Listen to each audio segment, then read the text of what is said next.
Welcome to today's webinar on innovation for corporates. Our presenters today are Mikel Lindsaar and Kerry Esson. Mikel is the founder and CEO of Reinteractive and has been involved in and learned from more than 200 technology projects during the course of his career. Kerry is a technology advisor with a wealth of experience ranging from building technology startups through to consulting with Fortune 500 companies. He runs workshops with individuals and companies to help demystify and clarify how to innovate and disrupt, and he'll be sharing some of those ideas with you today. So I'll hand you over to Mikel to get you started. Thank you very much, Rochelle. And thank you everyone for attending. It's great to have you here. And if you have any questions, feel free to ask them as we're moving through the program. So we are talking today about innovation for corporations.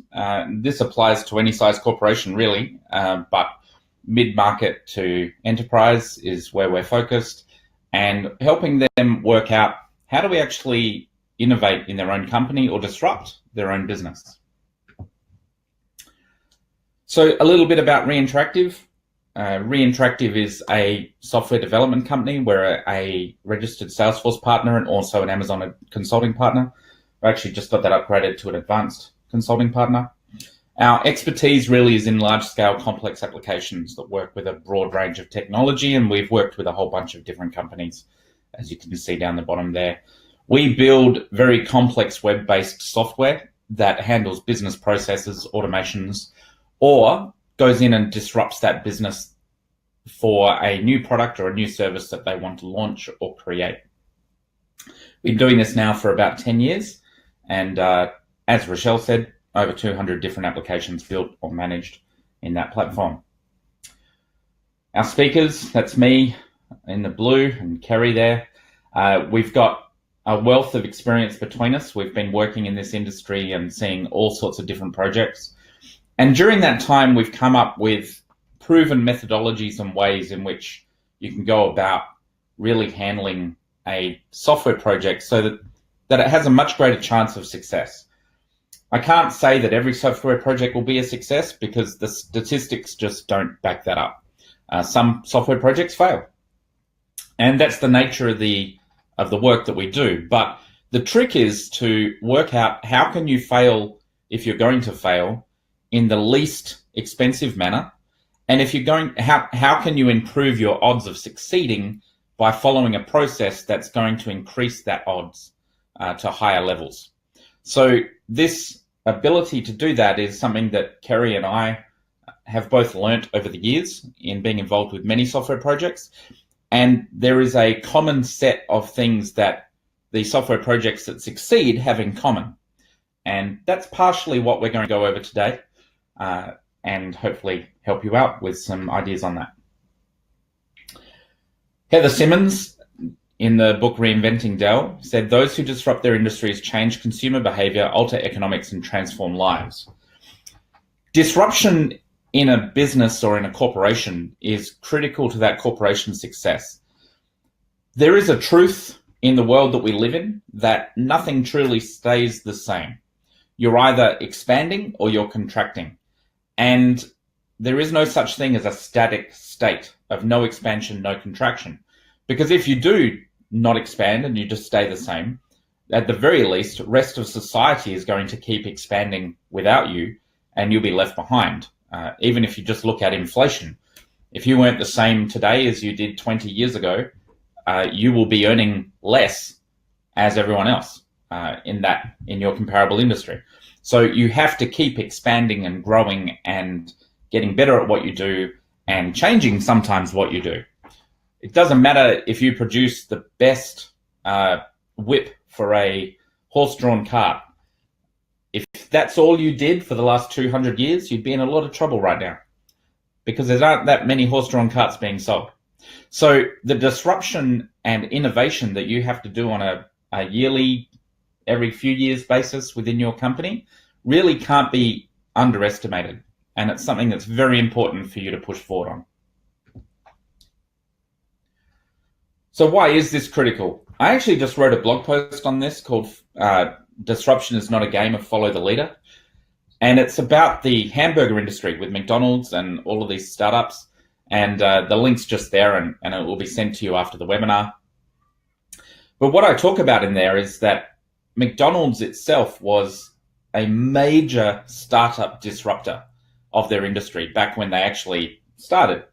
You know, when they came into the business, everyone was doing drive-ins where you drive your car to the parking lot, and a waiter or a waitress, sometimes on roller skates, would come out and take your order, go back into the shop, go back into the restaurant, get your order prepared, bring it out when it's ready, and hopefully it was the right order, and it might take half an hour because the parking lot was very busy and there weren't enough waitresses or waiters, and all of these sorts of problems. McDonald's came in and went, you know what, we only need to offer a couple of types of burger, a few types of drinks, and fries. And if you want, you can have a dessert ice cream at the end. And they exploded. They disrupted the entire fast food industry, because what they did was they delivered on the promise of fast food, which is it has to be fast and it has to be of an acceptable standard and it needs to come to you quickly. And what they did was they took out all of the problems that were in that industry and just boomed across the country like not many other companies have ever done before. The interesting thing is, though, they didn't keep innovating to the level that they needed, and they themselves got disrupted by companies going back the other way, which was through a gourmet burger delivery and waiting service like Grilled and these other companies that are out there, Ribs and Burgers. And it's a very interesting thing to watch, because then McDonald's tried to follow that lead of the disruptors to launch Create Your Taste, and then they failed. And that got pulled and was set as a failure. So it's a very interesting activity that just following a disruptor is not necessarily the right way to go. What you want to do is you want to be the leader. You want to create that disruption before someone comes in and forces you to. And this is where we think software has a great opportunity for companies to disrupt themselves. Creating new software projects or new disruptions based on software allows you to reach many, many, many people more than you could previously, and creates a very fast ability to change that and mix it up. So that's why we're going to be talking about disruption today. One of the problems, though, when companies go into doing software projects like this is that there's actual real problems with software delivery. There's a report by the Strategist group, and that says in there that designing a successful digital product is an exact process. When it's not followed, money and time are lost, not to mention just two of the negative consequences. So the amount of time and money that are lost in bad software delivery is pretty amazing. And the study showed that over 50,000 software projects, only 29% were successful, with defined as on time, on budget, and within scope, and of value to the end user, which is important. 52% had major challenges and 19 failed completely. So how do we solve that? Well, Reinteractive has some ideas around that, because there are certain things that make software delivery hard. First one's wrong planning process, which is, are you actually even coming up with the right plan to move forward? The second one is using waterfall instead of agile, which is the idea that in a waterfall system, you're going to get all the requirements up front, and then the development team go away for X number of months and come back with a solution. That's been proven in software delivery to be very inefficient. And the more efficient way to do it is agile, which is a continuous feedback loop on a weekly basis or even daily basis on what's been delivered and what's needed, what's been delivered, what's needed, and then keep testing that and moving forward. Another reason is a poor development team. That is fairly self-evident. If you hire people that are not at the top of the game, you are not going to get a software project that is at the top of its game, which leads into low quality code. And then another one that's quite common is unrealistic goals, where a client thinks that, well, that's just a small change. How can we just do that? But there are a lot of situations where the complexity is hidden, and that needs to be communicated and make sure that everyone understands that. And then not understanding the software development process in general. So Reinteractive tries to solve this through having a good discovery and planning process, using agile development, having a world-class team that makes high-quality code, lots of communication giving us realistic goals and guided process through the software development process that we use. Lots of meetings on a daily basis to go over what was done, what could be done, what could be changed, and that sort of thing. So that's what the disruption workshop handles. And the key thing where the disruption workshop comes in is really on that first and second step, really.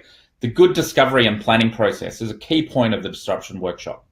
And to tell you more about how that works, I'm going to get Kerry to take over and walk you through the steps of the disruption workshop.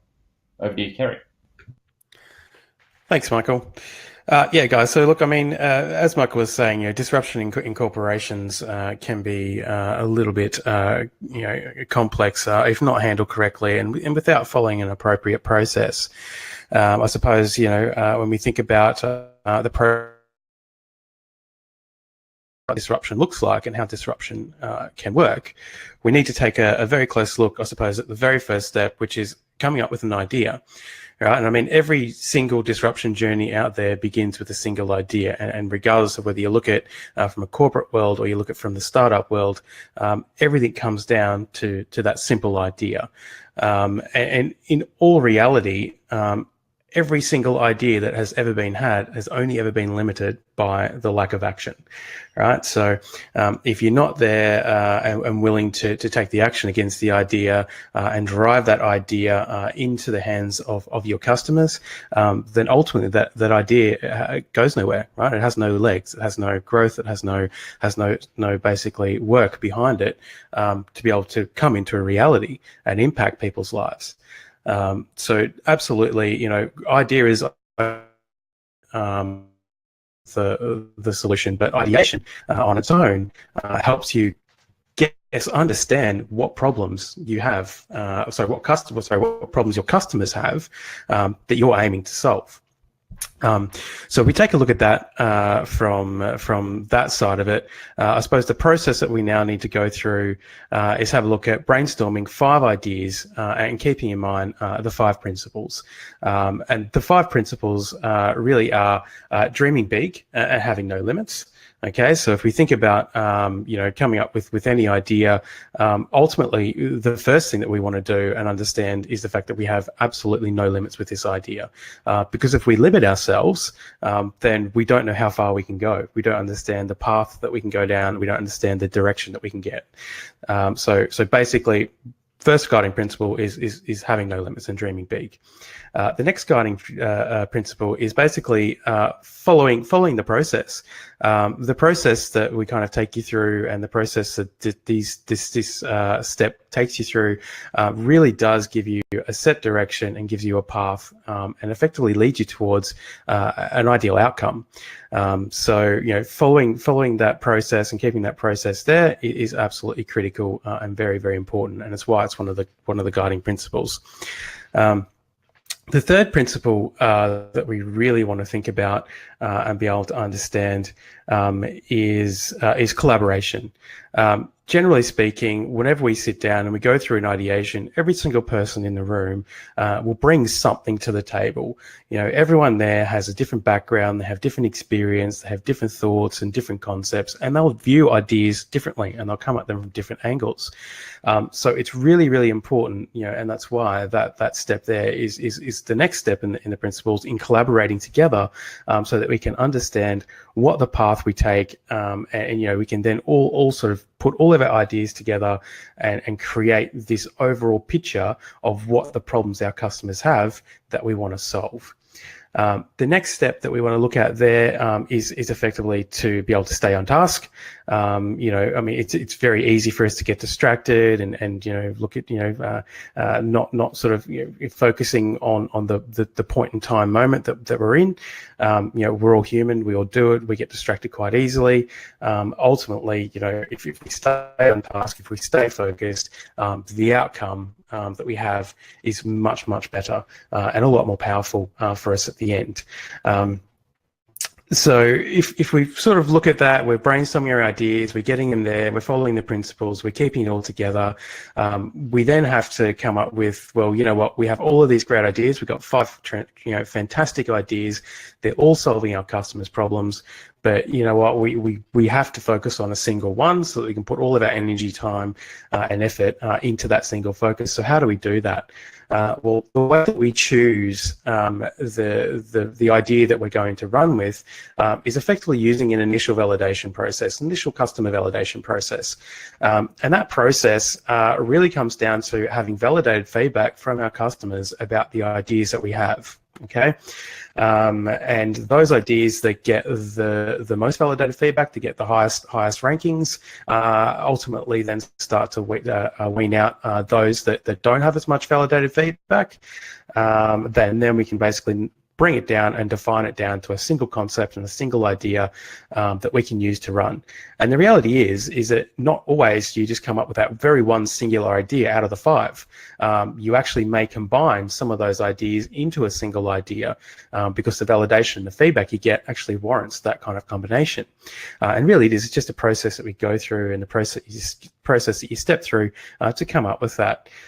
So, you know, ideation is a very, very important step. You know, being able to come up with that idea and understand the idea and flow with that idea really does deliver that very first initial foundational piece of being able to understand and get that disruption and find that disruption point within the industry. You know, and like I sort of said at the beginning there, you know, it really happens across the entire board of industries. You know, whether you're a corporate, whether you're a startup, it doesn't matter. It all comes back to just that single idea and then the refinement of that idea through a validation process. And I can't stress enough how important that validation process is, right? There's no point sitting there coming up with this great idea if no one else thinks it's great, or if the way it's been presented, or the way that you're looking at it, or the way you're thinking, or the core value of that idea doesn't resonate well with solve any of them. So I mean that's probably the first step there. The next steps that we want to go through then is a discovery process, right? So yep, okay, we've come up with this fantastic idea. We've got some very, very high level initial validated feedback on that idea. So yeah, look, it is something now that we think that we need to spend some time on and understand what the steps are and take you through and how that's going to work. So how do we come up with the discovery piece? How do we discover how much further that idea can go? How do we discover what kind of value that idea is going to give further to our customer base? And the way that we do that is we start to understand and we develop out what the product model is for that idea.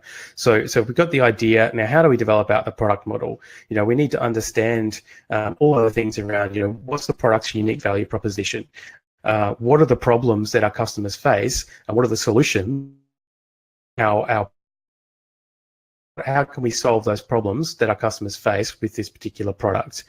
You know, what is the you know, the customer persona that is actually going to purchase this product or use this product or utilize this product in some way?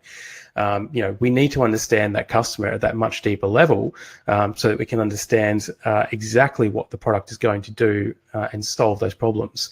You know, it's very, very important for us to be able to focus on the customer because the customer are the ones at the end of the day are going to drive that revenue growth and going to drive those revenue streams. So if we don't understand our customer, if we don't understand what the needs, wants, and desires of our customers are, then we're going to struggle to be able to get this into their hands and provide that value that they're looking for.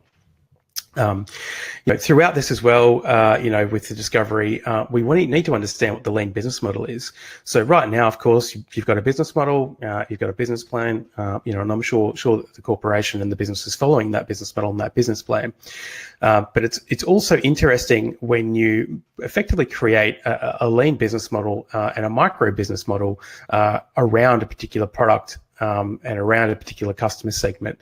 It provides a very powerful view and it's a very adaptable and agile model that allows you to look at different angles and understand what is the most important thing that's going to be able to drive this product and drive the success of this product, more importantly. So we do also look at then, you know, what is the lean business model and what does the lean business model product look like and how does that all come into play? I suppose the next thing that we want to do with the discovery process is identify who the early adopters are. So, we can do all this great work and we can come up with these models and we can understand what the model's like and we can understand, very intrinsically, how all that's going to work. But if we don't identify and we don't understand who our early adopters are, then, well, you know what, who do we know who to target initially? Because, from any marketing campaign and any real software launch, you don't want to just blanket this out to every single customer out there initially. You want to be able to find who the early adopters are, you want to identify who they are and trickle feed to them over time, the first beta version of the product, or what we call an MVP, minimum viable product.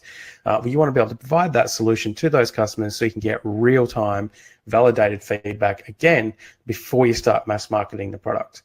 And the reason, again, that we do that, obviously, is just to make sure that we've got it right, just to make sure that during the initial validation phase, we've understood it. But also, when you think about it, throughout the product model, throughout the business model, and as we're understanding what we believe our unique product value proposition is, we've made a whole bunch of assumptions. Just like when we had the idea, we made a bunch of assumptions. We started to validate some of those, and now throughout this process, we've also created another list, of assumptions that we need to go off and validate. So if we don't know who we want to validate those assumptions with at first, obviously that can start slowing the process down, and your cost per acquisition starts to drop off and start to become much higher than what it needs to be. Also, throughout the discovery process, we need to understand one of the two core factors from the business perspective, which is, what is our cost structure and what are our revenue models? So how will the product generate our revenues and what are our costs to serve our value proposition, right? So everything you'll note when you I keep reiterating, coming back to the simple point here, is that everything about this process is very centric around the customer, right? It's very customer centric, it's very customer focused, and it's very important that we do that because, again, if I come back to one of the points I've already made, is that by making something customer centric, by making something that's solving customers' problems, then it makes it much easier to provide value to that customer. So therefore, it makes it much easier to sell the product to the customer. The next step in the process that we have then is taking that idea, taking that concept, taking all those models, and then actually validating it and creating a prototype out of it, right? So the validation prototype and validating a prototype really starts off with discovering what the user experience is and what the customer journey is going to be through the product, right? So, taking the time to sit down and going through some very, very skilled, user experience and UI people, and understanding exactly what that experience needs to be, exactly what the journey through the product needs to be, and understanding how the customer needs to interact with the product to get the most value out of it, right? Making sure that that the prototype has all of the assumptions that we've made in step 2 and in all there so that we can validate them, right? And obviously, some of those assumptions are going to be quite subtle to the customer. Some of them will be very obvious. From our perspective, though, we just need to make sure that we can track those and we can make sure that, yes, that is right. That particular feature or that particular function that we've put into this product and that we believe provides significant value to our customers is getting good traction. It's getting good use. People are using it the way we think they're going to use it. People are actually clicking on the right parts of the product within the application, so we know that, yes, that experience is correct, and yes, they do understand that this is the navigational flow through it. Right. So I suppose the validation prototype, I can't stress enough the importance of that. You've gone through all this hard work of creating this great idea, creating all these models and understanding the product and discovering the features and functionality that go within that product. Now the trick is, okay, let's create something that's clickable.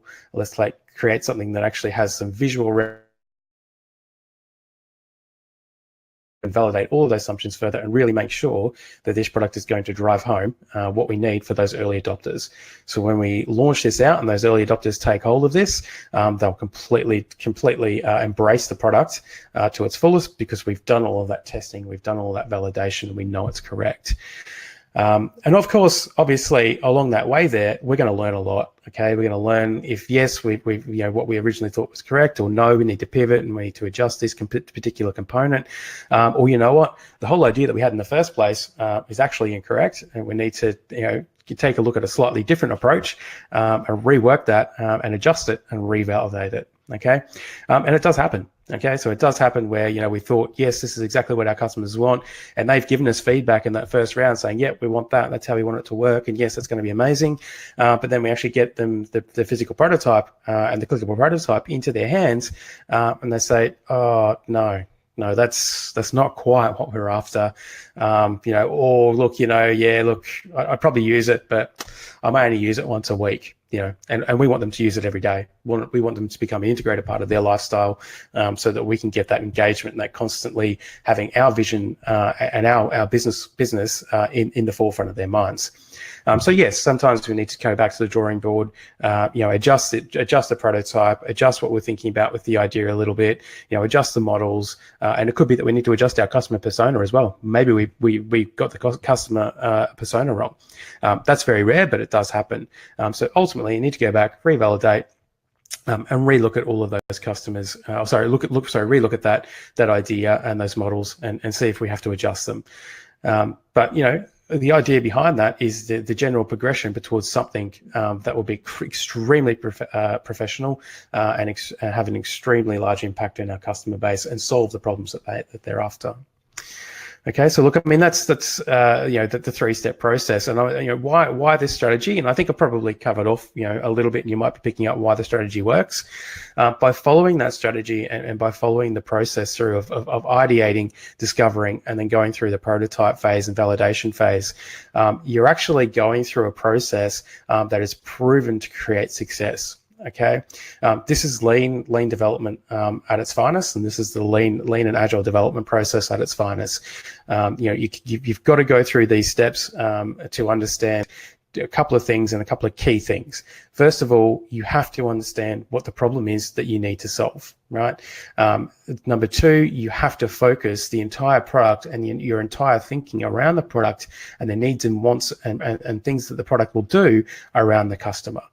Okay, so doing those two things will instantly create a product that customers are going to want, and the chances of you having to go back and adjust and revalidate, if you do that properly, are very, very limited. Okay, it's highly unlikely that you'll need to go back and do anything massive. There may be tweaks. Okay, there may be tweaks there because you may realize that what we were thinking from a flow may not be as good as what the customer was thinking. Right, you can see that they're missing something. They're missing a key thing when they've gone through the user interface and they're clicking on different components. They're missing a key feature that we wanted to be forefront in mind because it adds significant value to them, and they're missing that just because of where it's positioned. If we change the position to the left-hand side over the right-hand side, well, you know what, they may get more use, and those types of things. So those minor things definitely can go through that revalidation process, and those types of things are there. But ultimately, the strategy works because it's been proven time and time again in hundreds of application builds, in hundreds of software development builds, that this strategy simply works because it gives that absolute clarity around what it needs to do, but also the clarity around the customer and the customer's problem. So that's ultimately why the strategy works. Then we can say, well, what's the outcome? Right, so you've gone through this whole process. What's the outcome you're going to achieve? And that snapshot sentence there really kind of gives you the idea that you get a validated business model and product model, as well as a prototype ready for agile software development. Right, so everything that you've gone through in that process gives you all the tools that you need and all the information that you need to effectively dive straight into the agile development process and start doing that continuous delivery model that will help get the software into the hands of your users very, very quickly. So those early adopters, it'll get the software into the hands of those early adopters very quickly, and then they'll be able to. You'll be able to start to get that even further validated feedback with the real product, right? And then you start obviously generating the revenue, and you've got some significant flow there. So the outcome effectively is the entire toolkit, the architecture, and a roadmap to create a successful product and launch it to market. So look, that's basically the snapshot and overview of the disruption process and the process that we take you through and the journey that we take you through to help understand disruption. What I'll do now is I'll hand back to Michael to take you a little bit further down that journey. Thank you very much, Kerry. So Kerry just went over the process, and this is a process that you could do in your own company. I mean, feel free to go ahead. That's the whole point we put these webinars up, is to help enable people to teach them how to do this process. You don't have to use a company like Reinteractive to do it if you have the in-house skills and abilities. We do obviously offer a disruption workshop, and I'm just going to spend the last couple of minutes of the webinar explaining what that is and how you can take advantage of it. So the workshop itself is covered as the following. There's a 2-day ideation workshop where all the stakeholders are there, and that's where one of our consultants like Kerry would come out and work with you, going through all the various parts and working out which idea we're going to run with. Following that is a 4-day discovery workshop where we take the winning idea from that ideation workshop and then turn that into a software requirements specification document. That document is the IP of the client at that point, so you could take that to market, tender, or ask us to go ahead. Straight after that SRS, we do a validation of the prototype where we give you 3 weeks of UX and design work and build out a clickable online prototype that you can use to actually do some user testing with and really get some feedback on how that works. And then finally, after the validation prototype, we give you a full MVP build proposal. And that shows you how we envisage you'd be able to build this software project, how much it would cost, all of that sort of thing. If in the middle of the validation prototype you find that you actually needed to do a different idea, you could repeat the 4-day workshop with one of the other ideas and repeat the validation prototype again as many times as you wish. Each time there's an incremental cost, but the whole package gives you those 4 things. We charge for that. Normally the list price of that would be $35,000.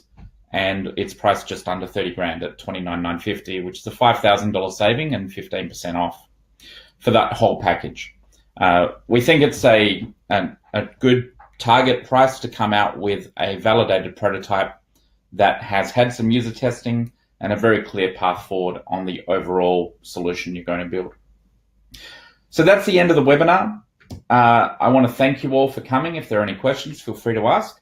Otherwise, this will be made available soon on our video channels, and we'll be sending it out via emails afterwards, including the slide deck to anyone that attended. If you're watching this later on one of our videos, feel free to reach out if you would like a copy of the slide deck to talk to us further via info@reinteractive.net. Thank you very much, everyone, and we'll end off the webinar. Thank you, Rochelle.